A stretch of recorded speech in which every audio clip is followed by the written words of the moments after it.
The Unexpected by Jack London. Published 1906 in McClure's Magazine, Volume 27, Issue 4. It is a simple matter to see the obvious, to do the expected. The tendency of the individual life is to be static rather than dynamic, and this tendency is made into a propulsion by civilization, where the obvious only is seen, and the unexpected rarely happens. When the unexpected does happen, however, and when it is of sufficiently grave import, the unfit perish. They do not see what is not obvious, are unable to do the unexpected, are incapable of adjusting their well-grooved lives to other and strange grooves.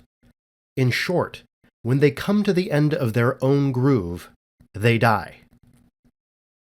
On the other hand, there are those that make toward survival, the fit individuals who escape from the rule of the obvious and the expected, and adjust their lives to no matter what strange grooves they may stray into, or into which they may be forced. Such an individual was Edith Whittlesey. She was born in a rural district of England where life proceeds by rule of thumb, and the unexpected is so very unexpected that when it happens it is looked upon as an immorality.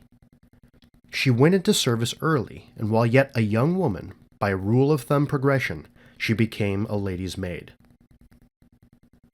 The effect of civilization is to impose human law upon environment, until it becomes machine-like in its regularity. The objectionable is eliminated. The inevitable is foreseen. One is not even made wet by the rain nor cold by the frost, while death, instead of stalking about gruesome and accidental, becomes a prearranged pageant, moving along a well-oiled groove to the family vault, where the hinges are kept from rusting, and the dust from the air is swept continually away. Such was the environment of Edith Whittlesey. Nothing happened. It could scarcely be called a happening when, at the age of 25, she accompanied her mistress on a bit of travel to the United States. The groove merely changed its direction. It was still the same groove and well-oiled.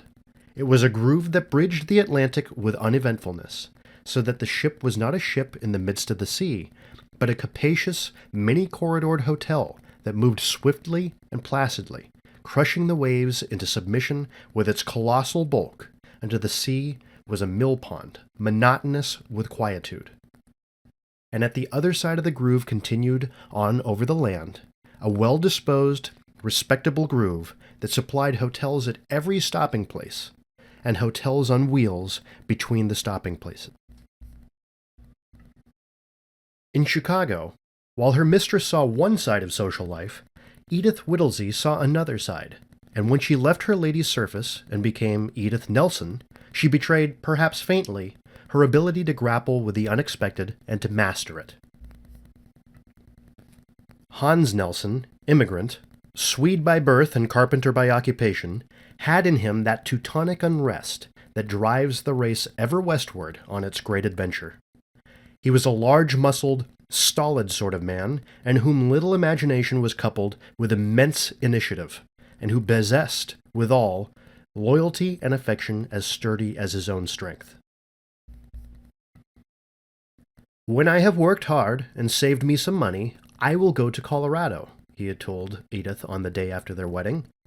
A year later, they were in Colorado, where Hans Nelson saw his first mining and caught the mining fever himself. His prospecting led him through the Dakotas, Idaho, and eastern Oregon, and on into the mountains of British Columbia. In camp and on trail, Edith Nelson was always with him, sharing his luck, his hardship, and his toil. The short step of the house-reared woman she exchanged for the long stride of the mountaineer. She learned to look upon danger clear-eyed and with understanding, losing forever that panic fear which is bred of ignorance and which afflicts the city-reared, making them as silly horses, so that they await fate in frozen horror instead of grappling with it, or stampede in blind self-destroying terror which clutters the way with their crushed carcasses. Edith Nelson met the unexpected at every turn of the trail, and she trained her vision so that she saw in the landscape not the obvious, but the concealed. She, who had never cooked in her life, learned to make bread without the mediation of hops, yeast, or baking powder, and to bake bread top and bottom in a frying pan before an open fire.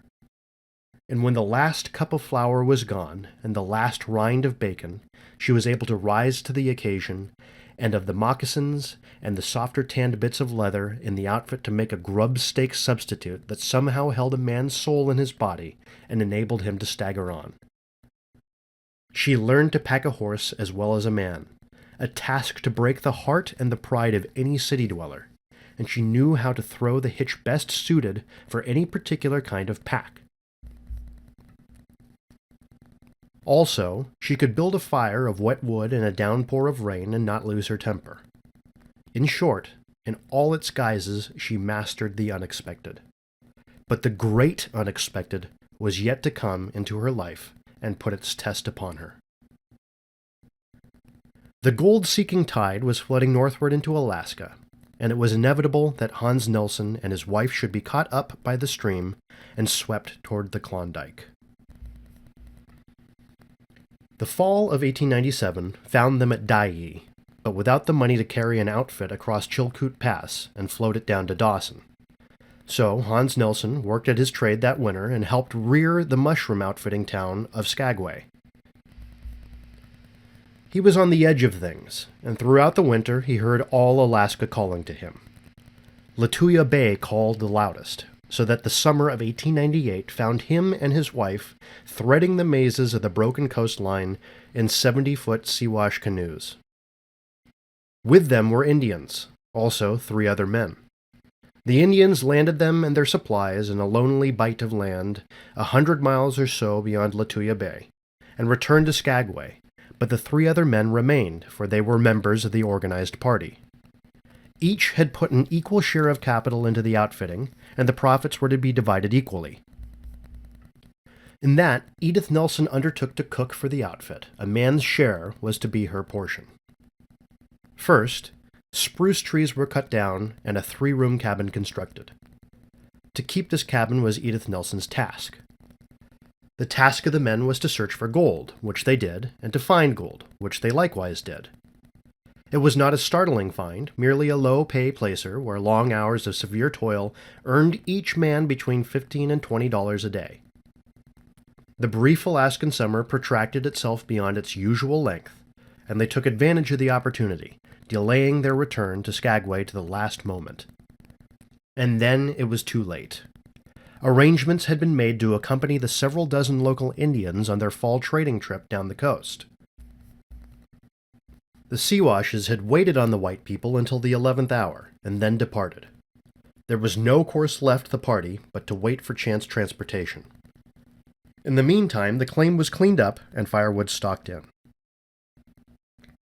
The Indian summer had dreamed on, and then suddenly, with the sharpness of bugles, winter came. It came in a single night, and the miners awoke to howling wind, driving snow, and freezing water.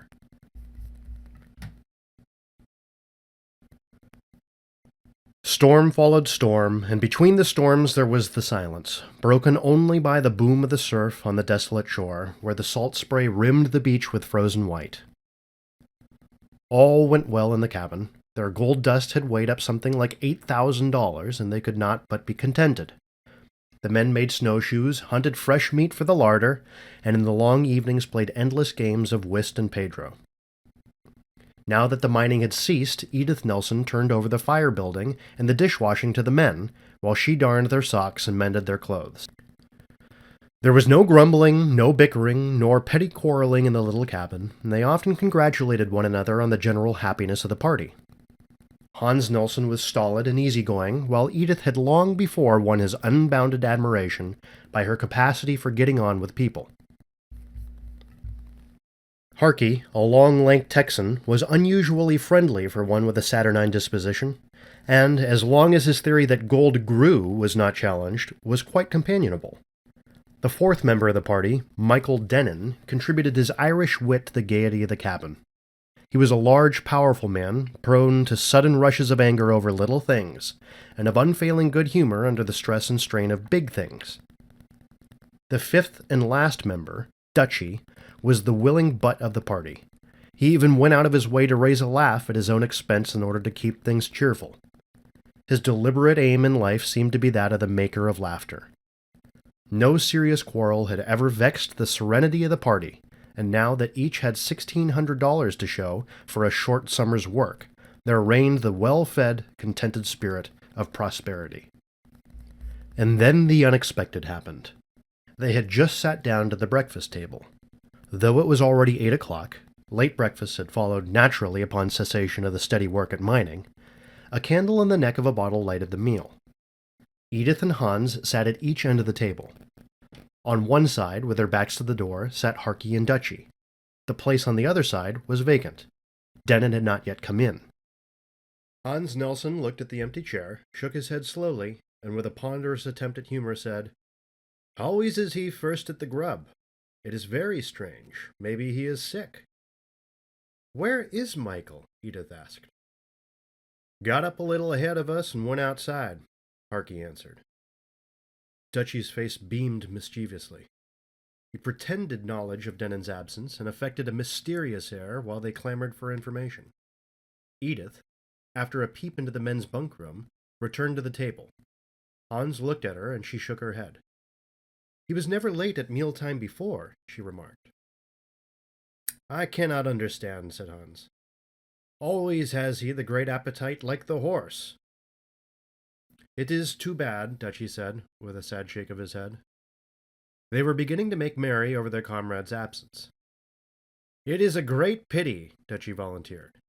"What?" they demanded in chorus. "Poor Michael," was the mournful reply. "Well, what's wrong with Michael?" Harky asked. "He is not hungry no more," wailed Dutchy. "He has lost their appetite. He do not like their grub." "He does dot just to be politeful to Mrs. Nelson," was Dutchy's quick retort. I know, it is too bad. Why is he not here?" "Because he have gone out." "Why have he gone out?" "For the development of their appetite." "How does he develop their appetite?" "He walks barefoots in the snow." "Ach, don't I know? It is their way their rich people chases after their appetite when it is no more, and running away. Michael have $1,600. He is rich peoples. He hath no appetite. Therefore, because he is chasing their appetite. Just you open their door, and you will see his barefoots in their snow. No, you will not see their appetite. That is just his trouble. When he sees their appetite, he will catch it and come to breakfast." They burst out into loud laughter at Dutchy's nonsense. The sound had scarcely died away when the door opened and Denon came in. All turned to look at him. He was carrying a shotgun. Even as they looked, he lifted it to his shoulder and fired twice. At the first shot, Dutchy sank upon the table, overturning his mug of coffee, his yellow mop of hair dabbling in his plate of mush. His forehead, which pressed upon the near edge of the plate, tilted the plate up against his hair at an angle of 45 degrees. Harky was in the air, in his spring to his feet, at the second shot, and he pitched face down upon the floor, his "My God!" gurgling and dying in his throat. It was the unexpected. Hans and Edith were stunned. They sat at the table with bodies tense, their eyes fixed in a fascinated gaze upon the murderer. Dimly, they saw him through the smoke of the powder, and in the silence nothing was to be heard save the drip-drip of Dutchy's spilled coffee on the floor. Denon threw open the breech of the shotgun, ejecting the empty shells. Holding the gun with one hand, he reached with the other into his pocket for fresh shells. He was thrusting the shells into the gun when Edith Nelson was aroused to action. It was patent that he intended to kill Hans and her. For a space of possibly 3 seconds of time she had been dazed and paralyzed by the horrible and inconceivable form in which the unexpected had made its appearance. Then she rose to it and grappled with it. She grappled with it concretely, making a cat-like leap for the murderer and gripping his neckcloth with both her hands. The impact of her body sent him stumbling backwards several steps. He tried to shake her loose and still retain his hold on the gun. This was awkward, for her firm-fleshed body had become a cat's. She threw herself to one side, and with her grip at his throat nearly jerked him to the floor. He straightened himself and whirled swiftly. Still faithful to her hold, her body followed the circle of his whirl so that her feet left the floor and she swung through the air fastened to his throat by her hands. The whirl culminated in a collision with a chair, and the man and woman crashed to the floor in a wild struggling fall that extended itself across half the length of the room. Hans Nelson was half a second behind his wife in rising to the unexpected. His nerve processes and mental processes were slower than hers. His was the grosser organism, and it had taken him half a second longer to perceive and determine and proceed to do. She had already flown at Denon and gripped his throat when Hans sprang to his feet, but her coolness was not his. He was in a blind fury, a berserker rage. At the instant he sprang from his chair, his mouth opened, and there issued forth a sound that was half roar, half bellow. The whirl of the two bodies had already started, and still roaring, or bellowing, he pursued this whirl down the room, overtaking it when it fell to the floor. Hans hurled himself upon the prostrate man, striking madly with his fists. There were sledge-like blows, and when Edith felt Denon's body relax, she loosed her grip and rolled clear. She lay on the floor, panting and watching. The fury of blows continued to rain down. Denon did not seem to mind the blows. He did not even move. Then it dawned upon her that he was unconscious. She cried out to Hans to stop. She cried out again, but he paid no heed to her voice. She caught him by the arm, but her clinging to it merely impeded his effort. It was no reasoned impulse that stirred her to do what she then did, nor was it a sense of pity, nor obedience to the "thou shalt not" of religion. Rather was it some sense of law, an ethic of her race and early environment that compelled her to interpose her body between her husband and the helpless murderer. It was not until Hans knew he was striking his wife that he ceased. He allowed himself to be shoved away by her in much the same way that a ferocious but obedient dog allows itself to be shoved away by its master. The analogy went even farther. Deep in his throat, in an animal-like way, Hans' rage still rumbled, and several times he made as though to spring back upon his prey, and was only prevented by the woman's swiftly interposed body.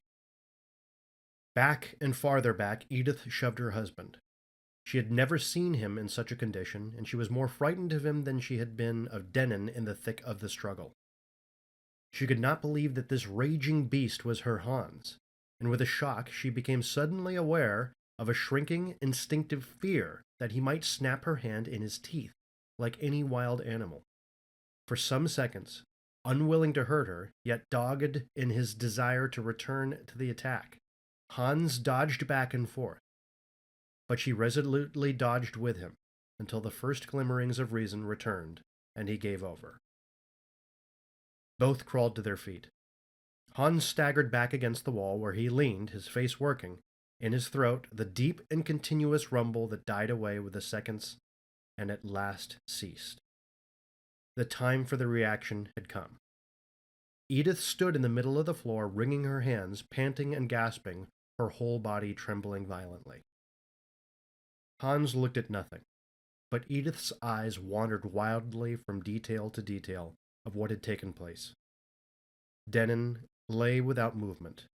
The overturned chair, hurled onward in the mad whirl, lay near him. Partly under him lay the shotgun, still broken open at the breech. Spilling out of his right hand were the 2 cartridges which he had failed to put into the gun, and which he had clutched until consciousness left him. Harky lay on the floor, face downward, where he had fallen, while Dutchy rested forward on the table, his yellow mop of hair buried in his mush plate, the plate itself still tilted at an angle of 45 degrees. This tilted plate fascinated her. Why did it not fall down? It was ridiculous. It was not in the nature of things for a mush plate to upend itself on the table, even if a man or so had been killed.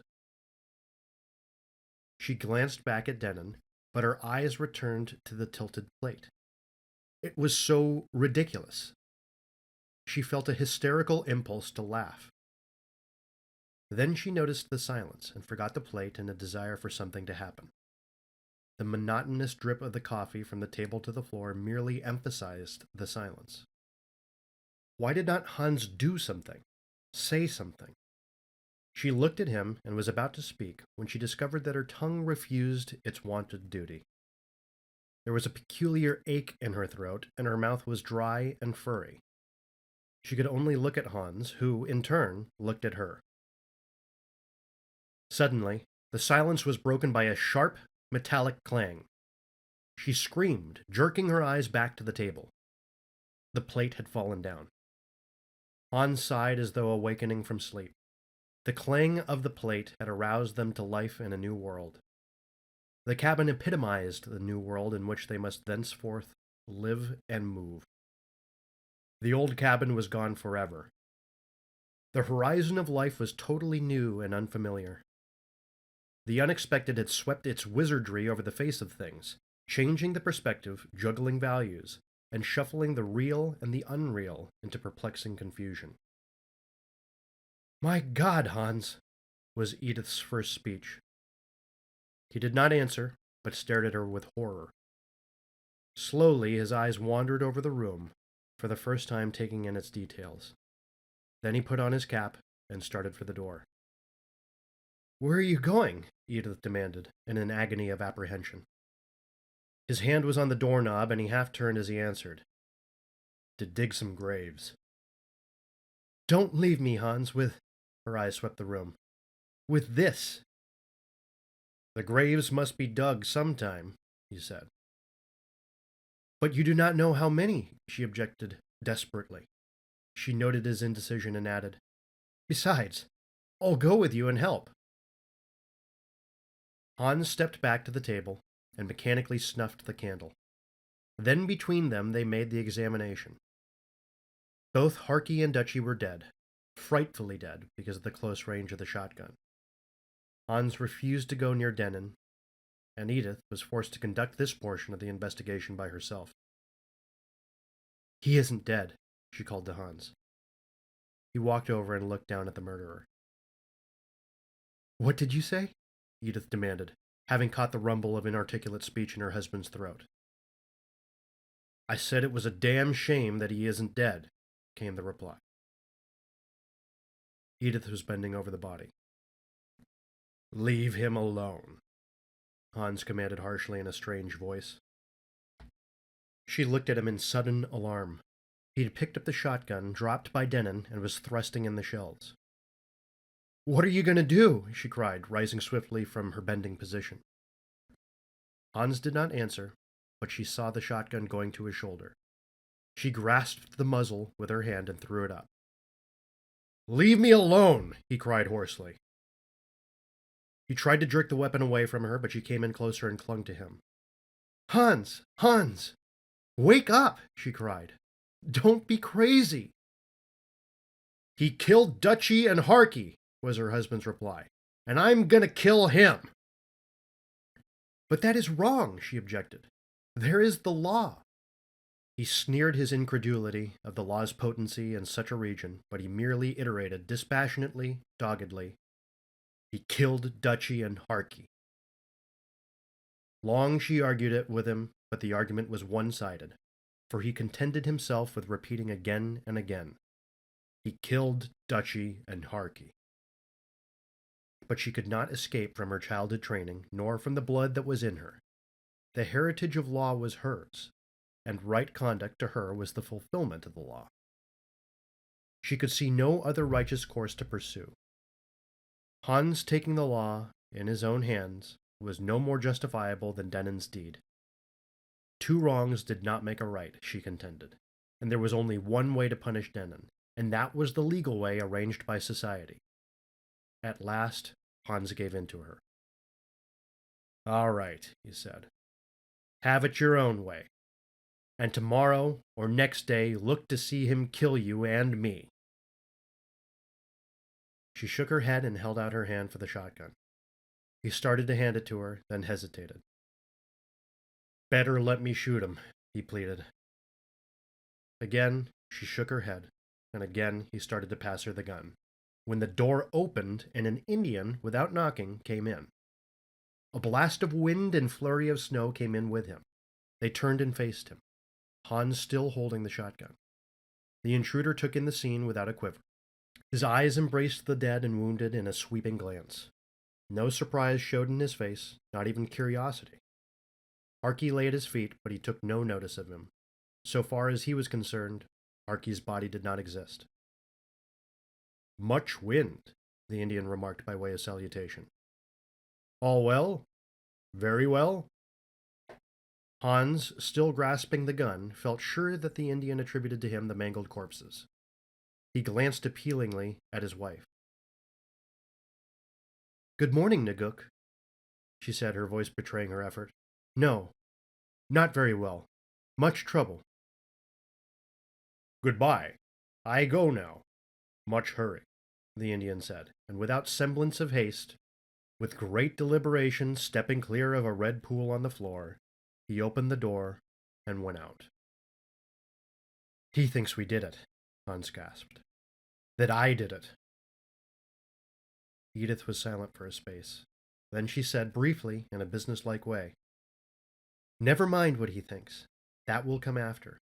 At present, we have 2 graves to dig. But first of all, we've got to tie up Denon so he can't escape." Hans refused to touch Denon, but Edith lashed him securely hand and foot.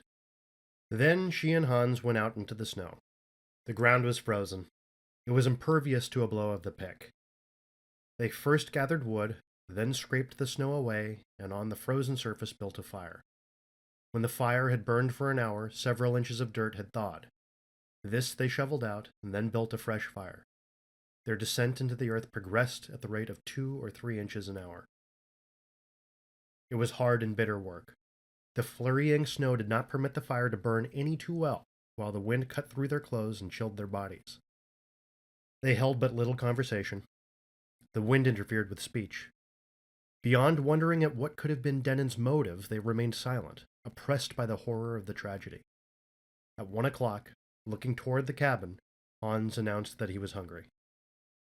"No, not now, Hans," Edith answered. "I couldn't go back alone into that cabin the way it is and cook a meal." At 2 o'clock, Hans volunteered to go with her, but she held him to his work, and 4 o'clock found the 2 graves completed. They were shallow, not more than 2 feet deep, but they would serve the purpose. Night had fallen.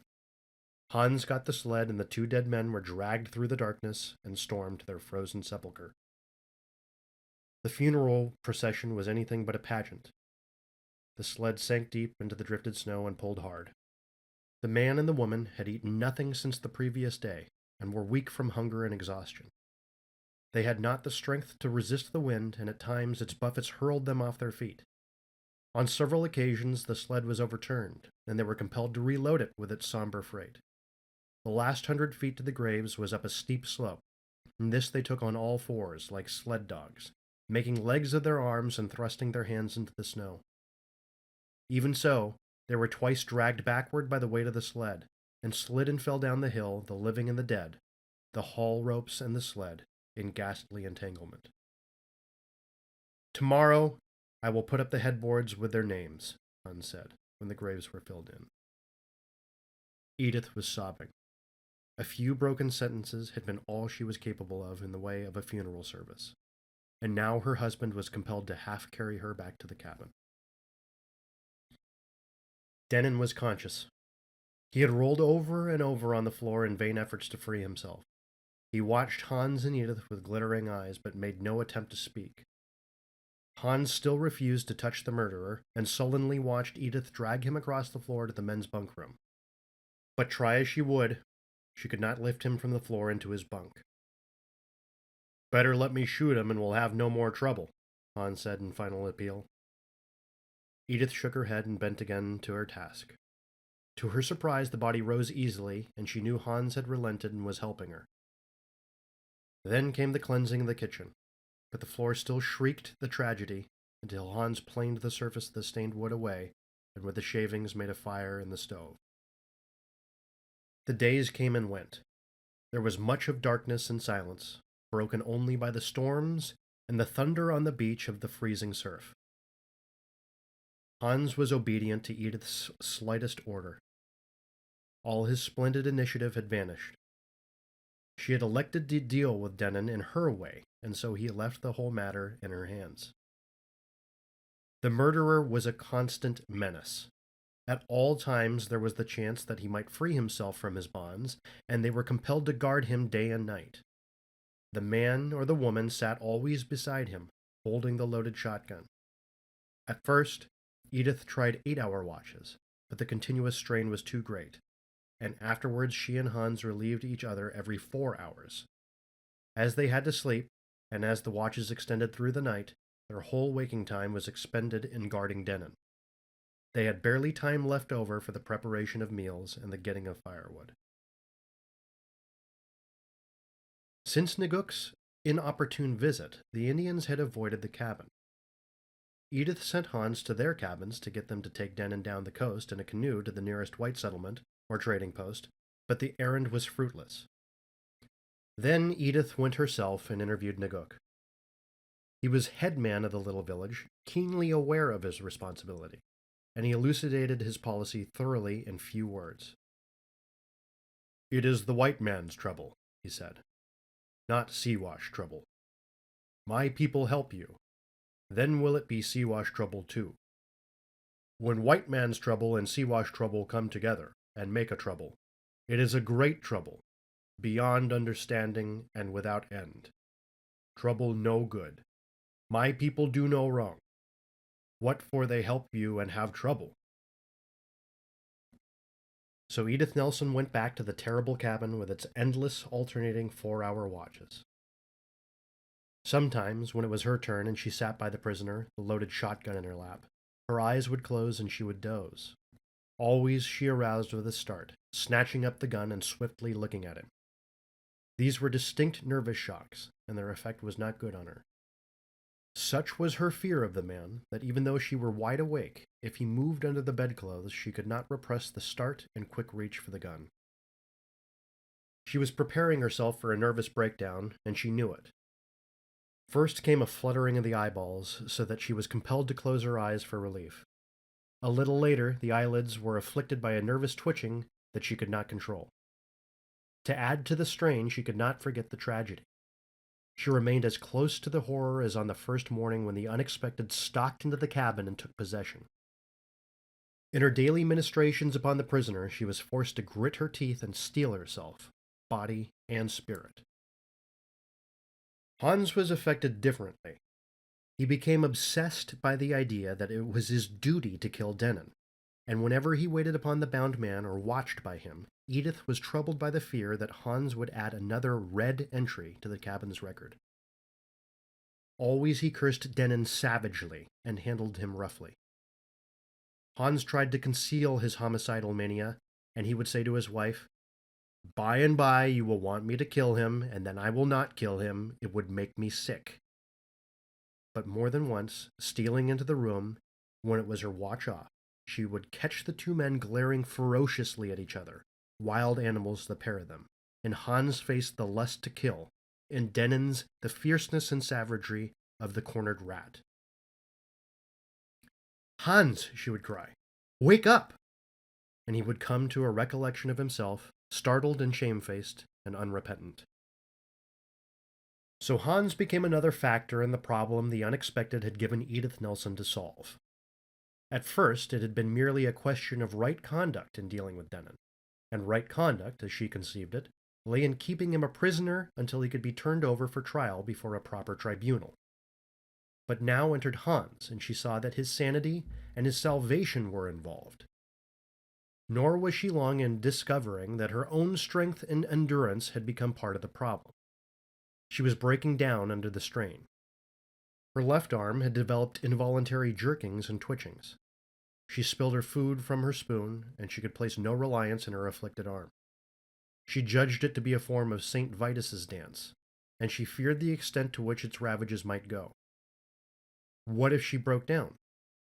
And the vision she had of the possible future, when the cabin might contain only Denon and Hans, was an added horror.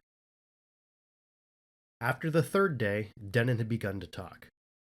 His first question had been, "What are you going to do with me?" And this question he repeated daily and many times a day. And always Edith replied that he would assuredly be dealt with according to the law. In turn, she put a daily question to him. "Why did you do it?" To this he never replied. Also, he received the question with outbursts of anger, raging and straining at the rawhide that bound him, and threatening her with what he would do when he got loose, which he said he was sure to do sooner or later. At such times, she cocked both triggers of the gun, prepared to meet him with leaden death if he should burst loose, herself trembling and palpitating and dizzy from the tension and shock. But in time, Denon grew more tractable. It seemed to her that he was growing weary of his unchanging recumbent position. He began to beg and plead to be released. He made wild promises. He would do them no harm. He would himself go down the coast and give himself up to the officers of the law. He would give them his share of the gold. He would go away into the heart of the wilderness and never again appear in civilization. He would take his own life if she would only free him.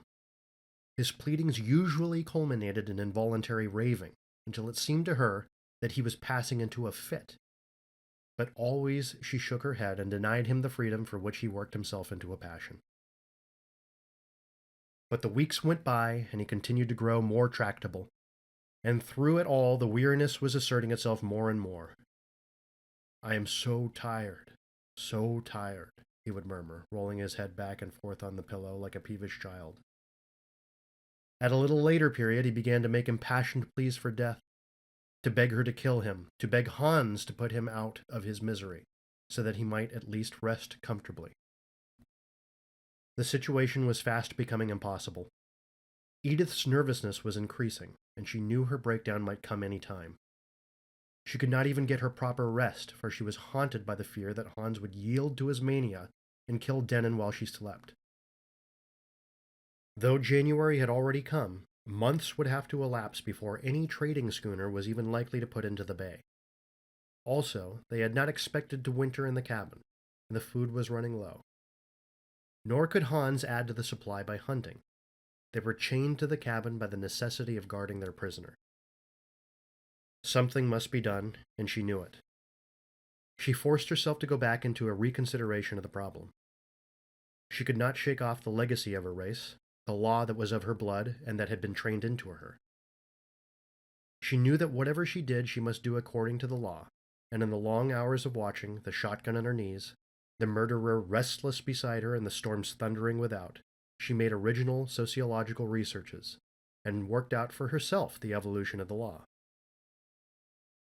It came to her that the law was nothing more than the judgment and will of any group of people. It mattered not how large was the group of people. There were little groups, she reasoned, like Switzerland, and there were big groups, like the United States. Also, she reasoned, it did not matter how small was the group of people. There might be only 10,000 people in a country, yet their collective judgment and will would be the law of that country. Why, then, could not 1,000 people constitute such a group? She asked herself. And if 1,000, why not 100? Why not 50? Why not 5? Why not 2? She was frightened at her own conclusion, and she talked it over with Hans. At first, he could not comprehend, and then, when he did, he added convincing evidence. He spoke of miners' meetings, where all the men of a locality came together and made the law and executed the law. There might be only 10 or 15 men altogether, he said, but the will of the majority became the law for the whole 10 or 15, and whoever violated that will was punished. Edith saw her way clear at last. Denon must hang. Hans agreed with her. Between them, they constituted the majority of this particular group. It was the group will that Denon should be hanged. In the execution of this will, Edith strove earnestly to observe the customary forms, but the group was so small that Hans and she had to serve as witnesses, as jury, and as judges, also as executioners. She formally charged Michael Denon with the murder of Dutchy and Harkey, and the prisoner lay in his bunk and listened to the testimony, first of Hans and then of Edith. He refused to plead guilty or not guilty, and remained silent when she asked him if he had anything to say in his own defense. She and Hans, without leaving their seats, brought in the jury's verdict of guilty. Then, as judge, she imposed the sentence. Her voice shook, her eyelids twitched, her left arm jerked, but she carried it out. Michael Denon, in 3 days' time, you are to be hanged by the neck until you are dead. Such was the sentence. The man breathed an unconscious sigh of relief, then laughed defiantly and said, "Then I'm thinking the damn bunk won't be aching me back anymore, and that's a consolation." With the passing of the sentence, a feeling of relief seemed to communicate itself to all of them. Especially was it noticeable in Denon. All sullenness and defiance disappeared, and he talked sociably with his captors, and even with flashes of his old-time wit. Also, he found great satisfaction in Edith's reading to him from the Bible. She read from the New Testament, and he took keen interest in the prodigal son and the thief on the cross. On the day preceding that set for the execution, when Edith asked her usual question, "Why did you do it?" Denon answered, "'Tis very simple. I was thinking—" But she hushed him abruptly, asking him to wait, and hurried to Hans' bedside. It was his watch off, and he came out of his sleep, rubbing his eyes and grumbling. "Go," she told him, "and bring up Naguk and one other Indian. Michael's going to confess. Make them come. Take the rifle along, and bring them up at the point of it if you have to." Half an hour later, Naguk and his uncle, Hadikwan, were ushered into the death chamber. They came unwillingly, Hans with his rifle herding them along. "Naguk," Edith said, "there is to be no trouble for you and your people. Only is it for you to sit and do nothing but listen and understand." Thus did Michael Denon, under sentence of death, make public confession of his crime. As he talked, Edith wrote his story down while the Indians listened, and Hans guarded the door for fear the witnesses might bolt. He had not been home to the old country for 15 years, Denon explained, and it had always been his intention to return with plenty of money and make his old mother comfortable for the rest of her days. "And how was I to be doing it on 1600? He demanded. "What I was after wanting was all the gold, the whole 8,000. Then I could go back in style. Would it be easier, thinks I to myself, than to kill all of yez, report it at Skagway for an Indian killing, and then pull out for Ireland? And so I started in to kill all of yez, but as Harkey was fond of saying, I cut out too large a chunk and fell down on the swallowing of it. And that's me confession. I did me duty to the devil, and now, God willing, I'll do me duty to God." "Naguk and Hadikwan, you have heard the white man's words," Edith said to the Indians. "His words are here on this paper, and it is for you to make a sign, thus, on the paper, so that white men to come after will know that you have heard." The two Siwashes put crosses opposite their signatures, received a summons to appear on the morrow with all their tribe for a further witnessing of things, and were allowed to go. Denon's hands were released long enough for him to sign the document. Then a silence fell in the room. Hans was restless, and Edith felt uncomfortable. Denon lay on his back, staring straight up at the moss-chinked roof. "And now I'll do me duty to God," he murmured. He turned his head towards Edith. "Read to me," he said, "from the book." Then added with a glint of playfulness, "Mayhap 'twill help me to forget the bunk."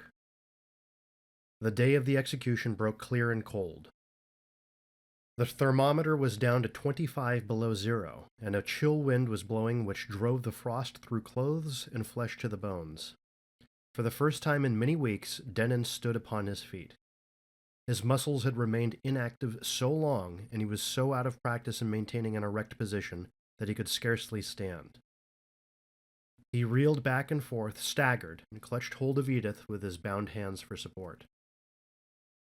"Sure, and it's dizzy I am," he laughed weakly. A moment later he said, "And it's glad I am that it's over with. That damn bunk would have been the death of me, I know." When Edith put his fur cap on his head and proceeded to pull the flaps down over his ears, he laughed and said, "What are you doing that for?" "It's freezing cold outside," she answered. "And in 10 minutes' time, what'll matter a frozen ear or so to poor Michael Denon?" he asked. She had nerved herself for the last culminating ordeal, and his remark was like a blow to her self-possession. So far, everything had seemed phantom-like, as in a dream, but the brutal truth of what he had said shocked her eyes wide open to the reality of what was taking place. Nor was her distress unnoticed by the Irishman. "I'm sorry to be troubling you with my foolish spash," he said regretfully. "I meant nothing by it. 'Tis a great day for Michael Denon, and he's as gay as a lark." He broke out in a merry whistle, which quickly became lugubrious and ceased. "I'm wishing there was a priest," he said wistfully, then added swiftly, "but Michael Denon's too old a campaigner to miss the luxuries when he hits the trail." He was so very weak and unused to walking that when the door opened and he passed outside, the wind nearly carried him off his feet. Edith and Hans walked on either side of him and supported him, while he cracked jokes and tried to keep them cheerful, breaking off once long enough to arrange the forwarding of his share of the gold to his mother in Ireland.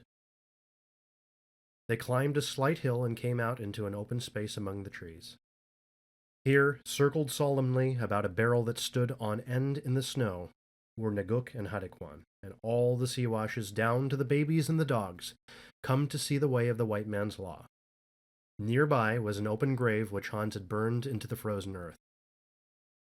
Denon cast a practical eye over the preparations, noting the grave, the barrel, the thickness of the rope, and the diameter of the limb over which the rope was passed. "Sure, and I couldn't have done a better myself, Hans, if it had been for you." He laughed loudly at his own sally, but Hans's face was frozen into a sullen ghastliness that nothing less than the thump of doom could have broken. Also, Hans was feeling very sick. He had not realized the enormousness of the task of putting a fellow man out of the world. Edith, on the other hand, had realized, but the realization did not make the task any easier. She was filled with doubt as to whether she could hold herself together long enough to finish it. She felt incessant impulses to scream, to shriek, to collapse into the snow, to put her hands over her eyes and turn and run blindly away, into the forest, anywhere, away.